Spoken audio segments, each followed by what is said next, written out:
భారతీయ Janata Party Nalgonda parliament social media co convener కీర్తిశేషులు కొప్పుల క్రాంతిరెడ్డి సంతాప సభ ఆదివారం నెమ్మికల్లులోని వందన గార్డెన్లో నిర్వహించడం జరిగింది. ఈ కార్యక్రమానికి బీజేపీ రాష్ట్ర ఉపాధ్యక్షులు సంకినేని వెంకటేశ్వరరావు, శానంపూడి సైదిరెడ్డిలు కుటుంబ సభ్యులతో కలిసి క్రాంతిరెడ్డి చిత్రపటానికి ఘనంగా నివాళులర్పించి వారి కుటుంబ సభ్యులను పరామర్శించి ఓదార్చారు.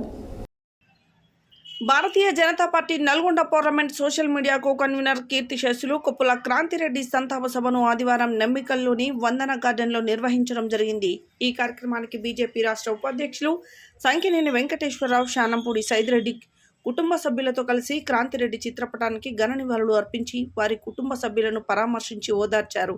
ఈ కార్యక్రమంలో జిల్లా అధ్యక్షుడు బొబ్బా భాగ్యారెడ్డి, పార్లమెంట్ కన్వీనర్ బండారు ప్రసాద్, రాష్ట్ర నాయకులు మాదగోని శ్రీనివాస్ గౌడ్, చల్లా శ్రీలతారెడ్డి, అసెంబ్లీ కన్వీనర్ కర్ణాటి కిషన్, మాజీ మున్సిపల్ చైర్మన్ జుట్టుకొండ సత్యనారాయణ, మండల అధ్యక్షులు పందిరి రామరెడ్డిలు, జిల్లా మండలాల నాయకులు ఉన్నారు.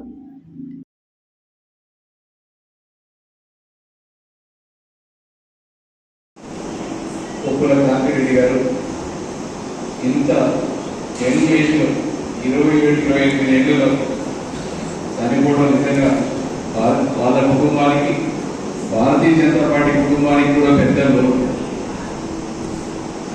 తక్కువ టైంలోనే మొత్తం 10 రోజుల్లో కానీ నా విజయం కోసం కానీ ఎంతో కష్టపడు. పార్టీ అంటే పిచ్చున్నలలో ఒకడు. ఆ రోజు జరిగినప్పుడు పొద్దునే చెప్పినప్పుడు అన్నారు, ముందు వాళ్ళేమో కానీ సంఖ్యనే అనుకుంటారు, వాళ్ళ కొడుకుల కంటే కూడా తన దగ్గరనే ఉంటాడు ఎప్పుడు అని చెప్తే ఆయనకు కూడా బీపీ డౌన్ అయ్యి పాపం చాలా కష్టం ఉంది. ఆయన బాగాలేకపోయింది, ఆయన పలకరియాలంటే కూడా కష్టమే ఆ రోజు.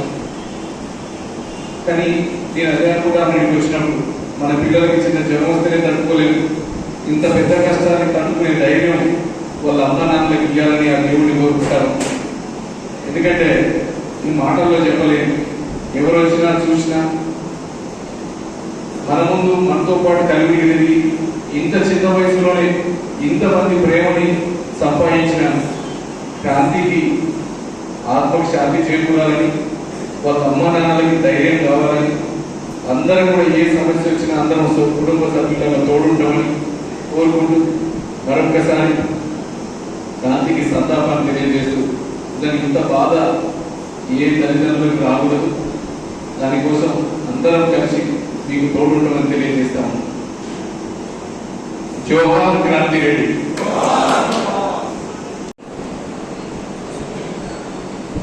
క్రాంతిరెడ్డి గారి అకాల మరణం ఈరోజు వారి సంతాప సభ ఏర్పాటు చేసుకోవడం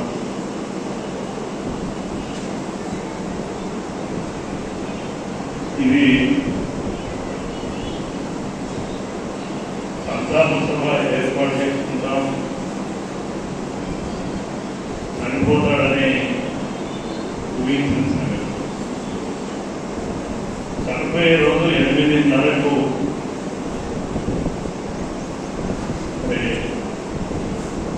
నా ఇంటి దగ్గరికి రావడం, మళ్ళీ 12 గంటలకు కూడా రావడం. అసలు మ్యారేజ్ డే అనేది నా మ్యారేజ్ డే నాకే, మేము ఆల్రెడీ మాట్లాడుతున్నాం, వచ్చి కేక్ కట్ చెప్పేయడం.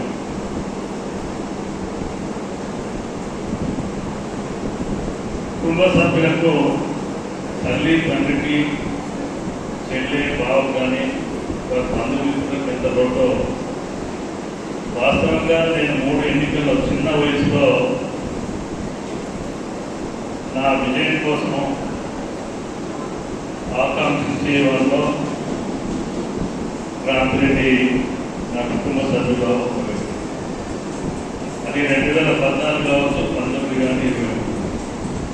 అదే మాదిరిగా మన సైదిరెడ్డి గారి ఎన్నికల్లో కూడా పార్లమెంటరీ సోషల్ మీడియా కో కన్వీనర్గా ఉండడం,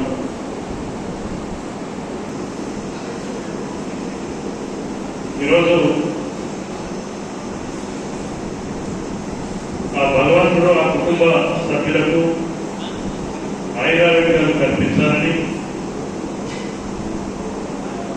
ఆ కుటుంబానికి భారతీయ జనతా పార్టీ వ్యక్తిగతంగా మా కుటుంబం అండగా ఉంటుందని ఈ సందర్భంగా మనవి చేస్తూ నేను నాకు మాట్లాడడానికి కూడా మాటలు రావడం లేదు. ఎందుకంటే ఇది దురదృష్టకరం. చేతికొచ్చిన కొడుకును కోల్పోవడం, మరి ఆ కుటుంబ సభ్యులకు నేనే ఆ సంఘటన జరిగిన తర్వాత తట్టుకోలేదు. ఆ తల్లిదండ్రులకు ఏ రకంగా మరి మర్చిపోతారనేది మనమందరం కూడా ఆలోచించాల్సిన విషయం. అందుకే ఆ భగవంతుడు వారికి ఆయురారోగ్యంతో పాటుగా ధైర్యాన్ని ఇవ్వాలి. కొడుకు పోయినాడు, ఆ బిడ్డ అల్లుడే కొడుకుగా వారిద్దరే ఆ తల్లిదండ్రులను కానీ ఆ కుటుంబ సభ్యులను చూసుకునే విధంగా మరి ఆ భగవంతుడు వారికి ఆయురారోగ్యాలు కల్పించే విధంగా కల్పించాలని కోరుకుంటూ